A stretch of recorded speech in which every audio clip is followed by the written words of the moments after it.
계속해서 말씀에 우리 삶에 비춰보는 시간입니다. 우리의 말과 행동을 주님께 맞춰가는 아름다운 조율의 시간이지요. 한낮의 큐티 이어가겠습니다. 광안중앙교회 김미숙 권사님 스튜디오에 모셨습니다. 안녕하세요. 안녕하세요. 네. 새해 복 많이 받으세요. 네, 새해 복 많이 받으세요. 감사합니다. 네, 반갑습니다, 권사님. 저는 처음 뵙는데 네. 이 묵상 코너가 꽤 유서가 깊다고 들었습니다. 아, 유서라고 그러니까 너무 거창한 것 같은데 벌써 이제 횟수로는 10년이 넘어서 11년째 되어 가고 있는 것 같아요. 네. 뭐 다양한 프로에 이렇게 이름이 있었지만 중심은 그 실만한 물가라고 주님의 말씀 가운데 우리가 힘을 얻고 그래서 일상 가운데서 말씀을 살아내는 그 성도로 살아가자는 그 큰 주제로 여기까지 또 하나님이 오게 하신 것 같습니다. 네, 11년 동안 이어온다는 거 참 쉽지 않은 일인데 네. 어쨌든 이제 한낮의 큐티란 이름으로 시작을 합니다. 아, 한낮의 큐티가 참 좋은 것 같아요. 저희들 이제 새벽 기도를 가시는 분도 계실 거고 아침에 집을 나서기 전에 그날에 대한 각자의 마음의 어떤 다짐들 소원이 있을 거 아니에요. 네. 근데 일상에 저만 해도 이제 직장인이니까 일을 하다 보면 그 마음은 온데간데 없고 일이 나를 사로잡고 있는 네. 경우 문제가 사로잡고 있는 경우가 있잖아요. 그런데 한낮에 다시 잠깐 멈춰져서 내가 오늘 어느 방향으로 가고 있지? 내가 지금 흘러가고 있는 이 방향이 맞을까라면서 나 자신을 다시 점검하고 또 나 자신의 코드를 하나님께 맞추는 시간이 되는 것 같아서 저는 한낮의 큐티 이름 아주 좋은 것 같아요. 말씀하신 것처럼 이제 일상을 시작하는 중간쯤 네. 이제 방송이 나가는 시간이 점심시간일 네. 텐데 그 즈음에 이제 바쁜 일상 속에서 잊고 있던 네. 하나님을 한번 생각하면서 말씀도 기억하고 오늘 내게 주신 말씀 다시 한번 새겨보는 그런 시간이면 좋겠다라는 마음이 드는데요. 이 시간 어떻게 활용을 하면 좋을까요? 이 시간 말씀을 지금 듣는 청취자분들이 계시다고 한다면 내가 오늘 나를 세운 이 자리에서 하나님이 나에게 담으신 마음 또 하나님이 나를 바라보는 시선은 어떤 것일까? 그리고 내가 혼자가 아니라 말씀이 나와 동행하시고 말씀이 나를 지켜보아하시고 말씀이 나를 인도하시는 그것들을 경험하는 오후 시간이 되었으면 좋겠다 아니면 한날이 되었으면 좋겠다라고 정말 나의 삶과 끈끈하게 얽혀있는 그 말씀을 만나는 시간이 되었으면 좋지 않을까? 그런 소망이 있습니다. 네, 말씀을 만나는 시간이 되길 네, 기도하는 마음으로 이제 시작을 해보겠습니다. 이 시간에는 고신총회교육원에서 펴내는 월간 복 있는 사람을 교재로 하고 있고요. 인터넷 검색창에 복 있는 사람 찾아보시면 오늘의 말씀 본문 확인하실 수 있습니다. 네. 미리 말씀을 읽고 묵상하시고 이 시간 통해서 생각과 마음 함께 나눠보면 좋겠다라는 생각입니다. 자, 그럼 오늘 시작해 볼까요, 권사님? 네. 네, 오늘 우리가 잃지 말아야 할 것이란 주제로 묵상할 말씀은 누가복음 1장 1절에서 4절 말씀입니다. 제가 낭독해 드리겠습니다. 우리 중에 이루어진 사실에 대하여 처음부터 목격자와 말씀에 일꾼된 자들이 전하여 준 그대로 내력을 저술하려고 붓을 든 사람이 많은지라. 그 모든 일을 근원부터 자세히 미루어 살핀나도 데오빌로 각하에게 차례대로 써보내는 것이 좋은 줄 알았노니 이는 각하가 알고 있는 바를 더 확실하게 하려 함이로라. 네, 오늘 말씀 누가복음 1장 1절에서 4절 말씀입니다. 권사님, 이 말씀 어떻게 묵상을 하셨는지 궁금한데요. 새해에 저희들이 이제 디도서를 지나서 정말 중심 말씀이 누가복음을 주셔서 하나님 새해 시작하는데 누가복음을 주셨는데 이 말씀을 통해서 어떻게 또 저희들과 함께 하시려고요? 라는 이제 그 질문을 먼저 가지고 있으면서 우리 복음은 사복음서가 4개가 나눠져 있잖아요. 같은 내용인데 조금은 다른.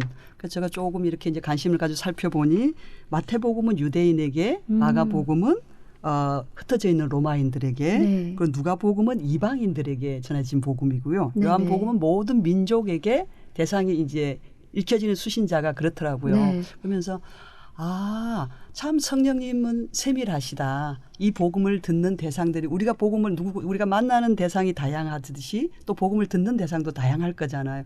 거기에 맞춰서 그들이 들을 수 있는 그 복음들을 그 기록자의 성향과 어떤 배경들을 사용해서 이렇게 전하시는구나라고 생각을 하면서 누가복음은 지금 1장에서부터 보면 사회적인 약자들, 소외된 사람들, 오랜 약속에 기다리다가 어찌 보면 좀 지친 사람들, 하지만 소망의 끈을 붙들고 있는 그런 사람들에게 전해진 복음이거든요. 네네. 그래서 2023년 새해가 밝았지만 새해에 걱정과 근심과 불안으로 또 시작하는 분들이 많을 거예요. 우리가 마음으로는 하나님을 소망하고 기뻐하면서 새해를 맞고 싶지만 네. 그렇지 못한 상황들이 누르고 있잖아요.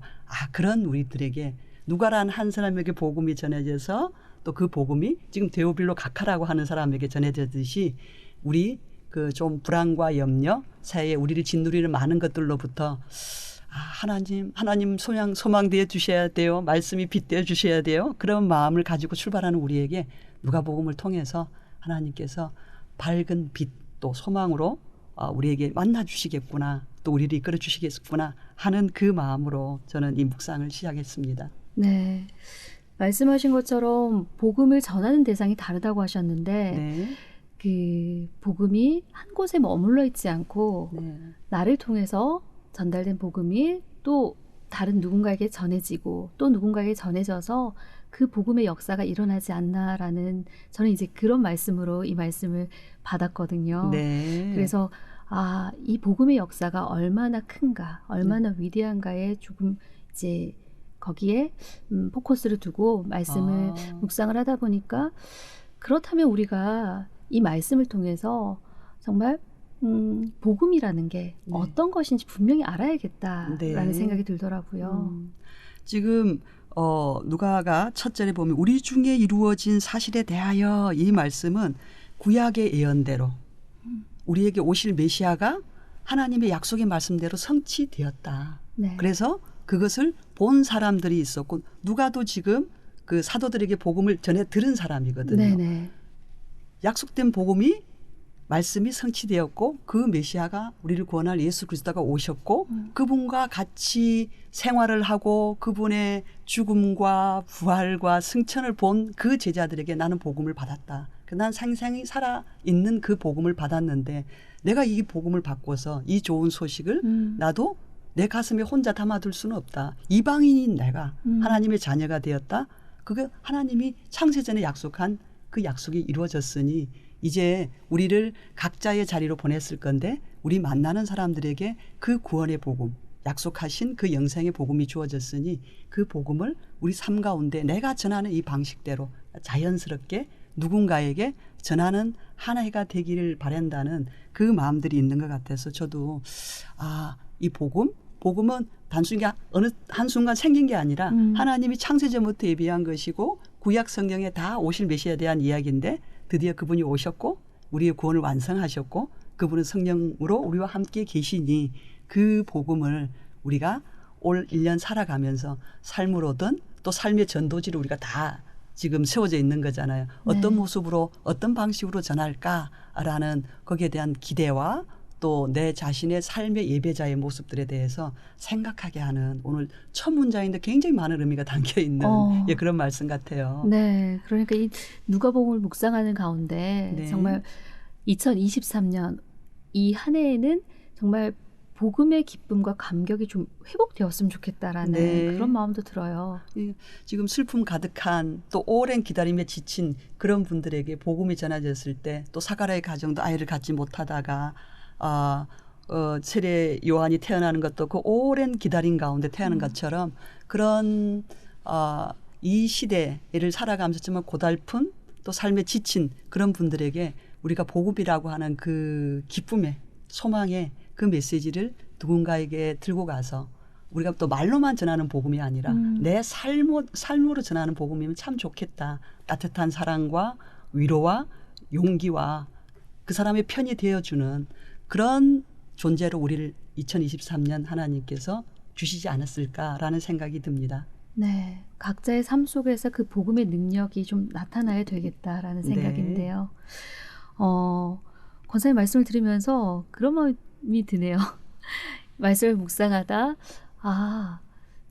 그 복음을 조금 가볍게 여기지 않았나라는 생각도 좀 들고요. 그래서 이 복음의 능력이 좀 각자의 삶 속에서 각자의 자리에서 회복이 되어서 정말 복음으로 사는 자, 네. 또 복음을 자랑으로 삼고 사는 자.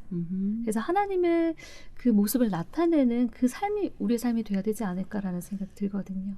그래서 우리가 큐티를 하고 네. 한 것을 나누고 우리 말씀 먹자, 말씀을 만나자, 말씀을 살아내자라고 하는 이제 그 취지가 우리가 이렇게 방송으로도 또 이렇게 전달되는 거니까 저는 늘 저도 고민이 그거예요. 믿음의 고백은 있어요. 입술의 고백도 있고 한데 과연 삶의 고백이 있을까? 삶으로 살아내는 내 말씀의 능력이 있을까? 제가 묵상하는 이유가 말씀을 살아내려고 하는 거지. 나 묵상했어. 오늘 숙제 끝하고 하나님께 사인 받으려고 하는 게 아니잖아요. 그러니까 연차가 될수록 거기에 대해 내가 말씀을 살아내고 있는가? 나는 말씀에 인도하심에 아멘으로 순종할까? 늘 그 고민이 있습니다. 그런 것 같아요. 항상 숙제처럼 해냈던 큐티였던 것 같아요. 네. 말씀 묵상인데 말씀을 묵상하기보다는 오늘 내가 해야 될 것들을 하나 해치우는 그러니까요. 느낌. 오늘의 과제. 저희들이 이 말씀을 나누고 이 한낮의 큐티가 이제는 저는 숙제로 하는 것, 과제로 하는 것이 아니라 정말 내 삶의 가장 시원한 생명수. 아멘. 우리가 직장인들 저도 아침에 딱 커피 한 잔 마시고 시작을 하거든요. 그게 원동력이거든요. 그런 것처럼 내 삶의 중심, 내 삶의 원동력. 그래, 말씀이 나랑 함께 계셨지. 가장 친한 친구가 말씀이었으면 좋겠고요. 네. 가장 좋은 위로자가 말씀이었으면 좋겠고요. 나의 종착지도 말씀이었으면 좋겠어요. 그래서 이 소중한 시간을 빌어서 우리가 이렇게 말씀을 나누는 게 아닌가 싶습니다. 네, 오늘 권사님과 누가복음 1장 1절에서 4절 말씀으로 큐티를 시작을 했지만 전반적인 내용을 다 말씀해 주신 것 같아요. 네. 이 시간을 통해서 함께 말씀을 생각하고 나누면서 그 가운데 나에게 주는 그 말씀을 받으시고 그 말씀으로 살아내는 저와 권사님 그리고 방송을 들으시는 모든 분들의 삶이 되었으면 좋겠다라는 생각입니다. 아멘. 네, 오늘 이야기 나누다 보니까 시간이 금방 지나버렸어요, 너무 권사님. 짧아요. 네. 다음 시간이 또 기다려지는데 오늘은 여기에서 인사 나누도록 하겠습니다. 네, 감사합니다. 감사합니다. 네, 한낮의 큐티 지금까지 광안중앙교회 김민숙 권사님과 함께했습니다.